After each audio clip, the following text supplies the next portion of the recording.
ప్రభాస్, హను రాఘవపూడి కాంబోలో ఒక సినిమా వస్తున్న సంగతి తెలిసిందే. ఫౌజీ టైటిల్ పరిశీలనలో ఉన్న ఈ మూవీలో ఇమాన్వి హీరోయిన్‌గా నటిస్తుంది. అయితే ఈ సినిమాలో ఆల్రెడీ ఇమాన్వి హీరోయిన్‌గా నటిస్తుండగా మరో హీరోయిన్ కూడా అవసరం ఉంటుందని తెలుస్తుంది. ఫౌజీలో ప్రభాస్ ఫ్లాష్ బ్యాక్ ఎపిసోడ్స్ ఉంటాయట.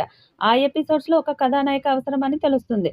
అయితే ఆ ఛాన్స్ ఎవరికి ఇస్తారన్నది ఆసక్తికరంగా మారింది. ఫౌజీలో సెకండ్ హీరోయిన్‌గా సాయి పల్లవిని తీసుకుంటున్నారన్న చర్చ సోషల్ మీడియాలో నడుస్తుంది. సాయి పల్లవితో ఆల్రెడీ హను రాఘవపూడి 'పడి పడి లేచే మనసు' సినిమా చేశాడు. ఆ సినిమా కమర్షియల్‌గా వర్కౌట్ కాకపోయినా హను మార్క్ మూవీగా యువతని ఆకట్టుకుంది. అయితే హను ఇప్పుడు ప్రభాస్ కోసం సాయి పల్లవిని తీసుకుంటాడని తెలుస్తుంది. అయితే సాయి పల్లవి అంత ఈజీగా ఒప్పుకునే ఛాన్స్ లేదు. క్యారెక్టర్ నచ్చాలి, అది సినిమాలో వెయిటేజ్ ఉండేలా చూడాలి. ఒకవేళ సాయి పల్లవి చేయనని అంటే ఆ రోల్‌కి మృణాల్ ఠాగూర్‌ని తీసుకుంటారని తెలుస్తుంది.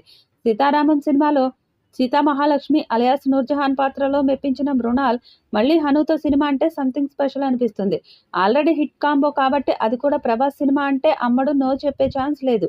సో 'రెబెల్ స్టార్' మూవీలో ఛాన్స్ అంటే మృణాల్ ఒప్పుకునే ఛాన్స్ ఉంది. ఇక ఈ సినిమా కోసం ఫౌజీ అనే టైటిల్ ఫిక్స్ అవుతుందన్న టాక్ ఉన్నప్పటికీ మేకర్స్ నుంచి ఇంకా అధికారిక క్లారిటీ రావాల్సి ఉంది.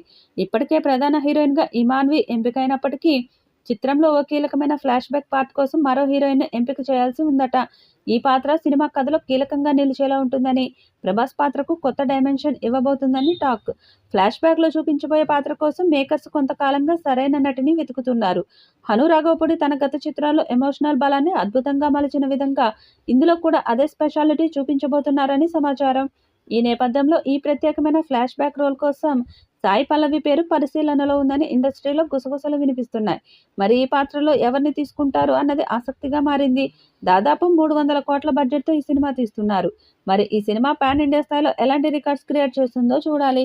ఈ వీడియోపై మీ అభిప్రాయాన్ని కామెంట్ బాక్స్‌లో తెలియజేయండి. ఈ వీడియో మీకు నచ్చితే లైక్ చేయండి, షేర్ చేయండి, కామెంట్ చేయండి. మరిన్ని అప్డేట్స్ కోసం మన ఛానల్‌ని సబ్స్క్రైబ్ చేసుకోండి. అలాగే పక్కనే ఉన్న గంట సింబల్‌ని గట్టిగా కొట్టండి.